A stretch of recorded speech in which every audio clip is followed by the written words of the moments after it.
అమ్మ నమస్తే. నమస్తే అమ్మా జయలక్ష్మి. అమ్మా హ్మ్. దీపావళికి ముందు ధన్తెరాస్ వస్తుంది. అవునమ్మా. అసలు ధన్తెరాస్ యొక్క విశిష్టత ఏంటమ్మా? ఎందుకంటే హ్మ్. ధనత్రయోదశి అనగానే హ్మ్. ఒక నానుడు వచ్చేసింది ఈ మధ్య కాలంలో. అవునమ్మా. బంగారం కొనుక్కోవాలి ఖచ్చితంగా. ఆ, లక్ష్మీదేవి మన ఇంటికి వచ్చేస్తుంది. ఆ రోజు కనుక మనం బంగారం కొనుక్కుంటే హ్మ్. సంవత్సరం అంతా చాలా సంతోషంగా ఉంటాము. ఆవిడ స్థిరంగా మన ఇంట్లో ఉంటుందని ఒక నానుడు వచ్చింది. అసలు ధన్తెరాస్ అంటే ఏంటి? దాని విశిష్టత ఏంటమ్మా? తేరాస్ అనేటటువంటి పదం ఉంది కదమ్మా. త్రయోదశి ఉమ్, అంటే 13. సంస్కృతంలో 10 తర్వాత వస్తుంది. దానికన్నా ముందు మాట ముందు వస్తుంది. ఆహా, త్రయ అంటే 3 కదా, ఆ, దశ అంటే 10. 10. 3, 10, 13. ఆ, ఆ. ఏకాదశ 1, 10. ద్వాదశ 2, 10. అట్లా Yes. అన్నమాట. ఆ, అలా త్రయోదశి అంటే 13వ సంఖ్య. ఈ 13వ సంఖ్య ఏమిటంటే తిథులకు సంబంధించింది. ఇది ధన్వంతరి అవతరించినటువంటి రోజు. ఉమ్. అంటే పాలసముద్రాన్ని దేవతలు రాక్షసులు కలిసి చిలికినప్పుడు సయోధ్యమ్మ అక్కడ వచ్చింది. సయోధ్య ఆ, ఆ, ఏదైనా సరే నేర్చుకోవాలి. మనం ఏదన్నా ఒక పని చేసేటప్పుడు ఆ, మన దగ్గర శక్తి లేకపోతే మన శత్రువులనైనా మనతో కలుపుకోవాలి. ఓహో, మరి అదే కదా చేసింది దేవతలు. అవును సరే కలిసి చేశారు. ముందర రకరకాలు వచ్చాయి. అనేకమైనటువంటి వస్తువులు, అద్భుతమైనటువంటి వస్తువులన్నీ అందులోంచి ఆవిర్భవించడం జరిగింది.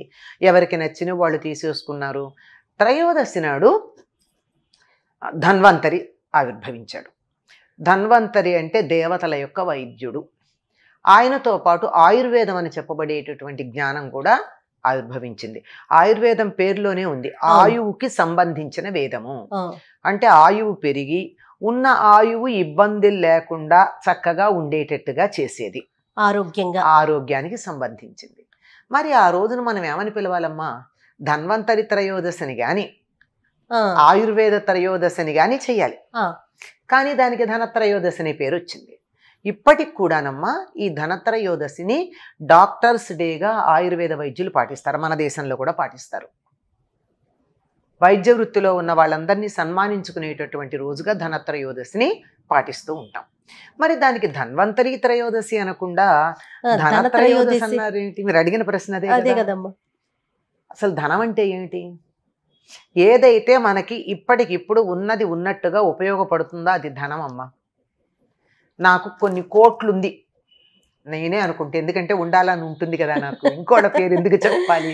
నాకు కొన్ని కోట్లుంది, కానీ అంతా నేను స్విస్ బ్యాంక్లో పెట్టుకున్నా. ఉపయోగం లేదు. నేను ఇప్పుడు అమర్నాథ్ యాత్రకో వెళ్ళా, అక్కడ అన్ని కొండ చర్యలు పడుతున్నాయి కదా, అక్కడ నాకు గ్లాసులు మంచినీళ్ళు కావాలి.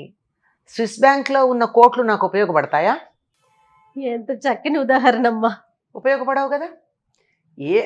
ఏది మన దగ్గర ఉంటే ఆ క్షణాన మన అవసరాన్ని తీరుస్తుందో అది ధనం. అంతే. మన వాళ్ళు ఏం చెప్పారు? ధనానికి సంబంధించి చెప్తూ లక్ష్మీదేవికి సంబంధించిన శ్రీ సూక్తంలో ఫలశ్రుతిలో ధనం అగ్ని ధనం వాయుర్ధనమింద్రో ధనం వసు. ధనం అగ్ని. ఇప్పటికిప్పుడు నాకు వేడి కావాలంటే అగ్ని ఉంటే ధనం.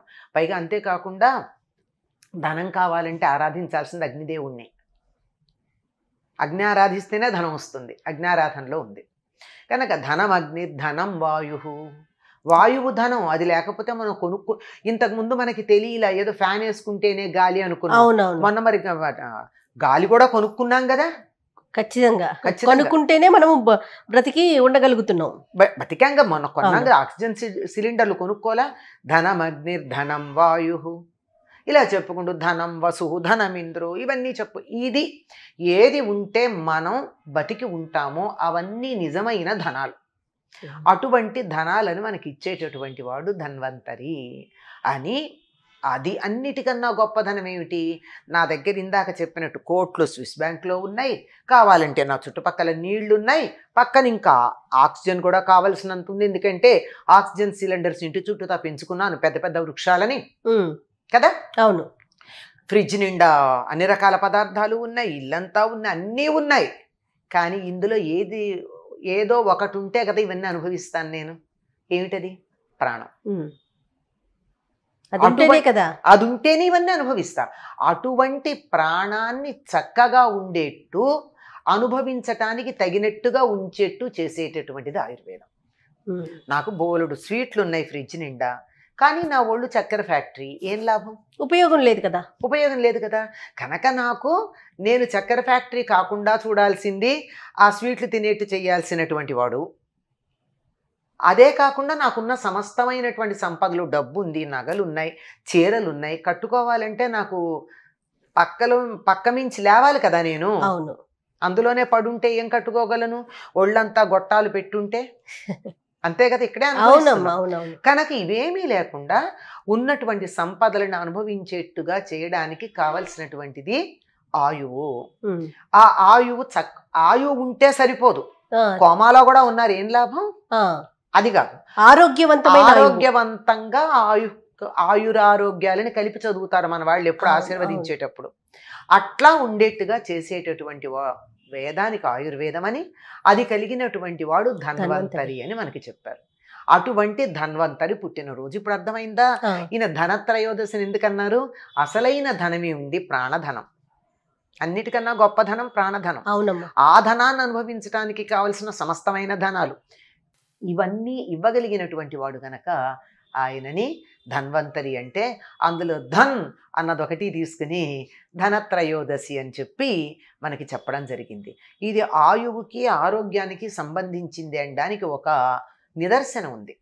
మనం దక్షిణ దేశంలో పెద్దగా చెయ్యం, కానీ ఉత్తర దేశపు అలవాట్లు వచ్చాక మనం కూడా మళ్ళీ, అంటే పూర్వకాలం ఉండేది మధ్యలో పోయింది, ఇప్పుడు పాటిస్తూ ఉన్నారు.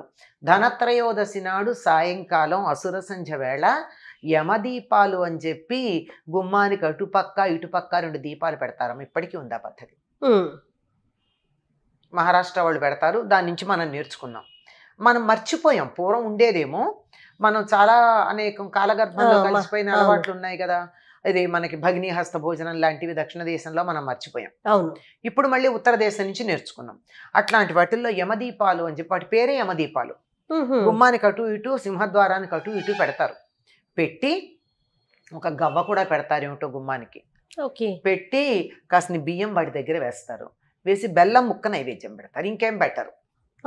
శనికి యముడికి చాలా ఇష్టమైంది బెల్లం, ఎందుకంటే బెల్లంలో బోల్డ్ ఐరన్ ఉంటుంది ఆరోగ్యపరంగా. అందుకని అలా పెట్టి నివేదన చేస్తారు. గవ్వ ఎందుకు పెడతారమ్మా అది తెలియదు. గవ్వ శుభానికి, లక్ష్మీదేవికి సంకేతం అని చెప్తారు, అందువల్ల గవ్వ పెడతారని కూడా. తర్వాత తీసుకెళ్లి గవ్వని బీరువాలో పెట్టుకుంటారు, లక్ష్మీదేవికి సంకేతంగా. ధనం కదా. ఆ తర్వాత కదా ఒక 2 రోజుల తర్వాత అమ్మవారు పుట్టింది. అవును అవును. అంచేత ఈ గవ్వని తీసుకెళ్ళి మనం డబ్బు ఉండేటటువంటి చోట పెట్టుకుంటారు, బీరువాల్లో పెట్టుకుంటారు. ఈ బెల్లం ముక్క నివేదన చేసి గుమ్మం మీదే ఉంచుతారు. ఈ యమదీపాలు పెట్టడానికి ప్రత్యేకమైన కారణం ఏమన్నా? అదే అండి, ఇది మనం మర్చిపోయాం గాని ఇది యమబాధల నుంచి మనకి తప్పించి, యముడంటే ఎవరమ్మా? మనల్ని తీసుకెళ్లే ఆయన కదా. ఆయనని, నాయన నేను నిన్ను ఆరాధిస్తున్నాను, మాకు అపమృత్యు బాధ లేకుండా చెయ్యి.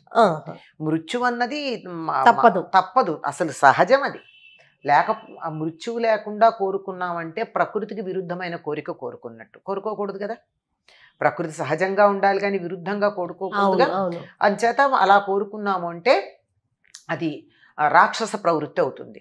కనుక అపమృత్యు బాధ నుంచి మమ్మల్ని తొలగించు, అపమృత్యు బాధ నుంచి తొలగించు అని ఆయన ప్రార్థన చేస్తూ, అది దీనికి సంబంధించిందే అని చెప్పడానికి, ఇప్పుడు ధనత్రయోదశి వాళ్ళు అయిపోయింది అనుకోండి, రేపు తెల్లారుజామున ఏమంటాం దాన్ని? నరక చతుర్దశి అంటాం. ఈ నరక చతుర్దశి నాడు ఆయనకి యముడికి తర్పణాలు ఇస్తారు. ఇది కూడా మనకి సంప్రదాయం తెలిసిన కుటుంబాల్లో ఉంటుంది, చాలా మందికి తెలియదు. కనుక ఇది యమబాధల నుంచి మనకి తప్పించమని చెప్పి అడగడానికి మనం ఆ యముణ్ణి ప్రార్థించేటటువంటిది. ధన్వంతరి అవతరించినటువంటి రోజు, ఆయువు ఆరోగ్యం కావాలని అడిగేటటువంటిది ధనత్రయోదశి. అయితే ప్రతిదాన్ని వ్యాపార దృష్టితో చూసి వీలైనంత వరకు వ్యాపార ధోరణిలో వెళ్ళి ప్రతిదాన్ని సొమ్ము చేసుకోవడం అనే వ్యాపార సంస్కృతి పెరిగిపోయింది మనకి. ప్రస్తుత సంస్కృతే వ్యాపార సంస్కృతి. అవునమ్మా. అందువల్ల దాని కారణంగా దాన్ని అట్లా మార్చుకున్నాం. ఇంకా కొన్ని సందర్భాలు ఉన్నాయి బంగారం కొనమని చెప్పేవి, మీకు తెలుసు కదా. అవును. అది ఇది శుభం, మంచిదే. లక్ష్మీదేవికి ప్రతీకగా గవ్వ పెట్టుకోమంటే బంగారం కొండం ఏంటమ్మా? ఈ రోజు మనం డబ్బిచ్చి బంగారం కొంటే మన ఇంట్లో నుంచి లక్ష్మి వెళ్ళిపోయినట్టా కాదా? అంతే కదా. అవునా కాదా? అది ఎందుకు ఆలోచించట్లే? కొంచెం ఇది ఉపయోగించాలి. ఇది ఉపయోగిస్తే అర్థమవుతుంది. నీకు బంగారం వస్తోంది కానీ డబ్బు వెళ్ళిపోయిందా లేదా ఇంట్లోంచి? ఒక వస్తువు వస్తోంది కదా అని ఒక ఆలోచన అంతే.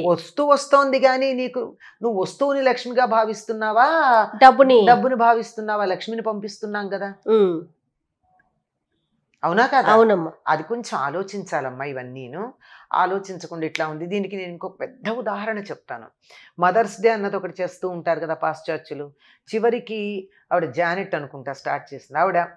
ఆవిడే ఈ మదరింగ్ కేక్స్ అన్నటువంటి పేరు మీద, పేరే మదరింగ్ కేక్స్, మదర్స్ డే నాడు ఇచ్చేది.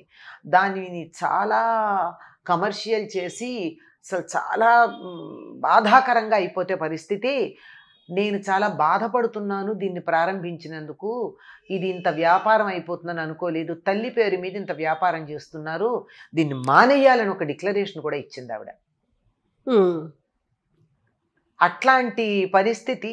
అట్లా దీన్ని కూడా మనం సొమ్ము చేసుకోవడం అనేది వ్యాపార సంస్కృతి వచ్చినందువల్ల వచ్చింది తప్ప నిజానికి ఈనాడు ధన్వంతరిని మనం ఆరాధించాలి, చేసుకుని ఆయన చేతిలో ఆయుర్వేదం ఉంది గనక మా ఆయువు చక్కగా ఉండేట్టు చూడు, ఎటువంటి ఇబ్బందులు లేకుండా అని ప్రార్థించుకోవాలమ్మా. ధనత్రయోదశికి సంబంధించిన వృత్తాంతం. ఇక్కడ ఇంకో మాట కూడా చెప్పాలి. దీనికి సంబంధించి ఒక చిన్న ఇతివృత్తం కూడా ఉంది. హేమరాజు అనేటటువంటి ఆయనకి లేక లేక లేక లేక కొడుకు పుట్టాడు. ఆ కొడుకుని చూపించారు జాతకం. రాజులు పుట్టగానే పిల్లలకి జాతకాలు చూపిస్తారు కదా. చూపిస్తే ఇతడికి వివాహమైన 4వ రోజున మరణిస్తాడని చెప్పారు. చెబితే రాజు ఏం చేస్తాడంటే ఆ పిల్లాన్ని ఒక నదీ తీరంలో ఒంటరిగా అసలు ఎవరూ కనపడకుండా పెంచాడు. కొడుకు బతికుంటే చాలని పెంచితే, అంటే ఆడవాళ్ళు కనపడితే ఆడవాళ్ళని చూసి ఆకర్షించబడతాడు, పెళ్లి చేసుకుంటాడు అని. కానీ ఇది తప్పదు కదా, తలరాత. అలా ఉంటే అసలు 10 మంది ఆడవాళ్ళని చూస్తే పెళ్లి చేసుకునేవాడు కాదేమో కదా. అతి జాగ్రత్తగా పోయారు. అక్కడికి హంసరాజు అనేటటువంటి రాజుగారి కూతురు వన విహారానికి వచ్చింది. ఆ నదీ తీరంలో ఆయన్ని చూసింది. వాళ్ళిద్దరు గాంధర్వ విధిని పెళ్లి చేసుకున్నారు. 4వ రోజున అతడు మరణించటం జరిగింది. ఆ మరణించేటప్పుడు ఆ అమ్మాయి నవవధువు ఏడ్చిన ఏడుపు మామూలు ఏడుపు కాదట, అసలు చెప్పలేనట్టుగా ఏడ్చింది. ఆ ఏడిస్తే యమదూతలకే కళ్ళనీళ్ళు వచ్చాయట ప్రాణం తీసుకెళ్ళడానికి. సాధారణంగా యమధర్మరాజు అప్పుడప్పుడు మరి ఒక రివ్యూ మీటింగ్ లాంటిది ఏమన్నా పెడతాడు అనుకుంటా. అది కదండి, అధికారి ఎప్పుడు కూడా తన కింద పనిచేసే వాళ్ళని వాళ్ళ పనుల్లో కడిగే కష్టనిష్ఠురాల గురించి కనుక్కుంటేనే సవ్యంగా సాగుతుంది వ్యవస్థ. అట్లా ఒక సమావేశం పెట్టినప్పుడు అడిగట, మీకు ఎప్పుడన్నా మీరు చేసేది కఠినమైన పని కదా, ఆ పని చేసేప్పుడు మీకు ఎప్పుడన్నా కష్టం అనిపించిందా మనసు అని ఆ మీటింగ్లో అడిగితే వీళ్ళన్నారట యమదూతలు, ఈ హేమరాజు కొడుకు ప్రాణం తీసుకెళ్ళినటువంటి వారు మాకు ఎప్పుడు అంత బాధ అనిపించలేదు, కానీ ఏదో కొంచెం ఇబ్బంది ఉన్నా హృదయం తరుక్కుపోయేటంత బాధ ఉండదు. కానీ మాకెక్కడ అనిపించిందంటే, ఇదిగో ఈ హేమరాజు ప్రాణం తీస్తున్నప్పుడు ఆ నవవధువు ఏడిచిన ఏడుపు మాత్రం మాకు అసలు మా కర్తవ్య నిర్వహణలో ఇంత కష్టం ఉంటుందని మేము ఎప్పుడు అనుకోలేదు, అంత బాధపడ్డాము. ఇప్పటికి కూడా అది మాకు చాలా బాధగా ఉంది. అటువంటి పనులు లేకుండా చూస్తే బాగుండన్నట్టుగా మాట్లాడారు వాళ్ళు. అంటే అప్పుడు చెప్పాడు, ఇది అపమృత్యు అంటే 120 ఏళ్ళలో బతకకుండా మధ్యలో వెళ్ళిపోవడం అనేది అపమృత్యువు కిందే లెక్క. ఈ అపమృత్యువు కూడా అతడికి రాసి పెట్టిందే పైగా. అటువంటిది లేకుండా సవ్యంగా ఉండాలి అంటే, అపమృత్యు బారిన పడకుండా ఉండాలి అంటే, ఈ ధనత్రయోదశి నాడు ఎవరైతే నన్ను ఉద్దేశించి సంధ్యా సమయంలో దీపాలు పెడతారో అటువంటి వాళ్ళకి ఈ అపమృత్యు బాధ లేకుండా నేను చూస్తాను అని వరం ఇచ్చాడు అని మనకు ఒక చిన్న పురాణాల్లో ఒక చిన్న కథ ఉంది. ఓకే, మరి అతను బ్రతికాడమ్మా? అతను ఎక్కడ బ్రతికాడు, అయిపోయింది అంతే. అయిపోయిన తర్వాత కదా వాళ్ళు చెప్పింది. సో దీని ప్రకారం మనము ఆ రోజు ధన్తేరస్ రోజు సాయంత్రం పూట దీపాలు పెట్టుకుని ధన్వంతుని పూజ చేసుకోవాలి. మనకు ఉన్నవి ఏంటంటే వీటన్నిటికీ శాస్త్రోక్తంగా ధన్వంతరికి ధ్యాన వాహనాలు షోడశోపచార పూజాంకరిష్య అని ఇంత పెద్ద ప్రతకల్పం అలాంటివి ఏం లేవు. హాయిగా దీపం పెట్టి నమస్కారం దిక్కు వైపుకి తిరిగి, అటుపక్క కదా యముడు ఉంటాడు, ఆయనకు నమస్కారం చేసుకుని అయ్యా అపమృత్యు బారి నుంచి మమ్మల్ని రక్షించంతే చాలు. నమస్తే అమ్మా. నమస్కారం అమ్మా.